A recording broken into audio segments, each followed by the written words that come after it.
रत्नागिरी जिल्ह्याला हवामान खात्याचा आता येलो अलर्ट देण्यात आलाय। पहाटेपासूनच रत्नागिरीतील राजापूर तालुक्यात अवकाळी पाऊस पडतोय।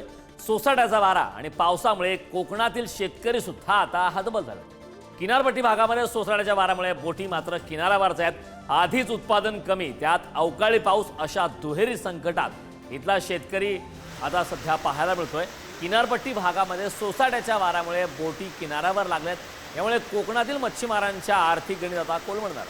राजापूर तालुक्याला मात्र अवकाळी पावसाने चांगलंच झोडपून काढले। या पावसामुळे हवेत आता गारवा निर्माण झालाय, त्यामुळे उकाड्याने त्रस्त झालेल्या नागरिकांना काहीशा प्रमाणात आता दिलासा मिळणार आहे।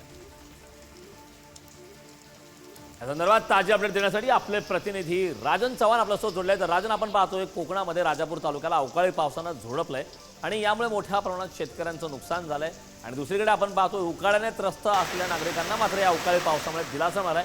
काय ताजी अपडेट आहेत राजापूरमध्ये? कारण नक्कीच पाहिलं तर मध्यरात्रीपासून रत्नागिरी जिल्ह्यामध्ये पावसाला सुरुवात झाली। विजांचा या ठिकाणी लखलखाट आणि विजांच्या कडकडाटासह पावसाला सुरुवात झाली आणि पावसाबरोबरच वाऱ्याचा सुद्धा वेग मोठा होता।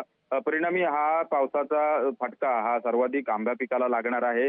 कुठेतरी आता तुलनेनं गतवर्षीच्या तुलनेत पाहिलं तर 25 ते 30% उत्पादन या वेळेला झालेलं आहे आणि कुठेतरी जे शेवटच्या हातातोंडाशी आलेलं हे जे पीक आहे ते सुद्धा आता शेतकरी गमावताना दिसून येणार आहे। किडीचा देखील प्रादुर्भाव यामुळे होणार आहे।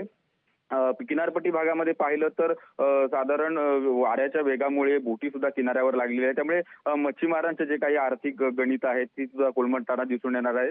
परंतु हेच असताना गेल्या काही दिवसांमध्ये उष्मा वाढलेला होता आणि कोकणामध्ये या अवकाळी पावसामुळे काहीसा गारवा देखील वातावरणामध्ये झालेला आहे, त्यामुळे नागरिकांना देखील दिलासा या ठिकाणी मिळताना दिसून येणार आहे। करण, नक्कीच राजन, खूप खूप धन्यवाद या महत्त्वपूर्ण अशा माहितीसाठी।